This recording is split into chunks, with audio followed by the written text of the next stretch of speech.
शकुनी मामा का नाम तो आप लोगों ने सुना ही होगा। छल कपट में माहिर शकुनी अपने कुटिल बुद्धि के लिए जाना जाता है। कौरवों का विनाश और पांडवों के जीवन के हर एक उथल पुथल और युद्ध की स्थिति पैदा होने का सबसे बड़ा कारण शकुनी मामा ही था। आखिर क्यों शकुनी ने महाभारत का युद्ध की स्थिति पैदा की, जानने के लिए इस वीडियो को आखिर तक देखिए। दोस्तों, स्वागत है आपका हमारे चैनल जादुई किस्से में। अगर आपको हमारा ये वीडियो अच्छा लगे तो हमारे चैनल को लाइक और सब्सक्राइब करना मत भूलिए। गांधार नरेश सुबाल के पुत्र थे शकुनी। शकुनी माता गांधारी का छोटा भाई और राजा सुबाल के प्रिय पुत्र था। बचपन से ही शकुनी अत्यंत चतुर और विलक्षण बुद्धि का स्वामी था। पौराणिक कथाओं के अनुसार राजकुमारी गांधारी की रिश्ता राजा धृतराष्ट्र से पक्की हुई थी, परंतु विवाह से पहले ज्योतिषियों ने गांधारी की जन्म कुंडली में प्रथम पति की मृत्यु का योग पाया और इसलिए पहले विवाह पर संकट की भविष्यवाणी की थी और इस कारण गांधारी की पहली विवाह किसी और से करने की सलाह दी और फिर धृतराष्ट्र से करने की सलाह दी। राजकुमारी गांधारी को किसी प्रकार से जन्म कुंडली की इस दोष से बचाने के लिए ज्योतिषियों ने राजा सुबाल को यह सलाह दी। इसीलिए गांधारी की पहली विवाह एक बकरे के साथ कर दी और बाद में महाराज धृतराष्ट्र से उनकी विवाह कर दी गई। महाराज धृतराष्ट्र गांधारी की इस गुप्त रहस्य के बारे में नहीं जानता था, परंतु एक दिन जब महाराज धृतराष्ट्र को इस बात का पता चला तो वे अत्यंत क्रोधित हो उठे। उन्होंने सोचा कि शायद गांधारी की विवाह किसी और से हो चुकी है और यह राज उनसे छिपाकर रखा गया। इसको लेकर धृतराष्ट्र काफी क्रोधित हो उठे और राजा सुबाल को इसका दोषी मान लिया।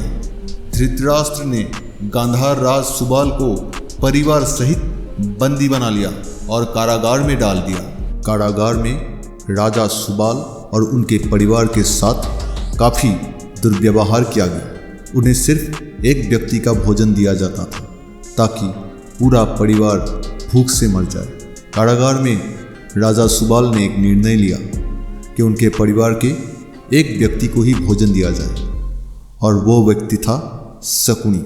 महाराज सुबाल के सारे पुत्र एक एक कर मरने लगे। पूरा परिवार अपने हिस्से का खाना शकुनी को देते थे ताकि शकुनी जीवित रहे और उनके परिवार के साथ किए गए अन्याय का प्रतिशोध ले सके। अपनी मृत्यु से पहले राजा सुबाल ने महाराज धृतराष्ट्र से एक अंतिम इच्छा पूरी करने की विनती की और अपने छोटे पुत्र शकुनी को मुक्त करने की बात कही। धृतराष्ट्र ने उनकी यह इच्छा मान ली और शकुनी को मुक्त कर दिया। अपने परिवार के सारे लोगों को अपने आंखों के सामने मरते देख शकुनी प्रतिशोध के ज्वाला में जलने लगा और प्रतिज्ञा किया, मैं गांधार नरेश शकुनी यह प्रतिज्ञा करता हूँ कि मैं पूरे कौरव वंश का नाश कर दूंगा। शकुनी हमेशा कौरवों को छल कपट की राह में ले जाने की कोशिश करते थे और कौरव पांडवों के बीच शत्रुता बढ़ाने की तरकीब निकालते थे। शकुनी कौरव और पांडवों के बीच ऐसी जहर घोलना चाहता था कि पूरा हस्तिनापुर राज्य समाप्त हो जाए, क्योंकि शकुनी अपना प्रतिशोध की आग में जल रहा था और धृतराष्ट्र की पूरा वंश विनाश कर देना चाहता था। शकुनी अपने कुटिल बुद्धि के बल से सभी कौरवों की अभिभावक बन बैठा। छल करके शकुनी दुर्योधन के जरिए खुद को धृतराष्ट्र की सभा में मंत्री नियुक्त कर लिया। शकुनी ने सर्वप्रथम धृतराष्ट्र और गांधारी को अपने कुटिल बुद्धि से अपने बस में कर लिया और उन्हें पांडु के खिलाफ षड्यंत्र कर किसी तरह राज सिंहासन हासिल करने को कहा।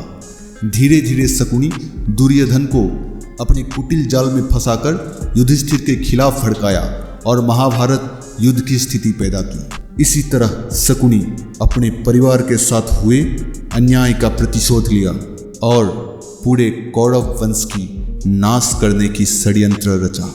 दोस्तों, आपको हमारा ये कहानी कैसा लगा? अगर आपको ऐसी रोचक और पौराणिक कथा सुनना पसंद है तो हमारे चैनल को लाइक और सब्सक्राइब करना मत भूलिए। धन्यवाद।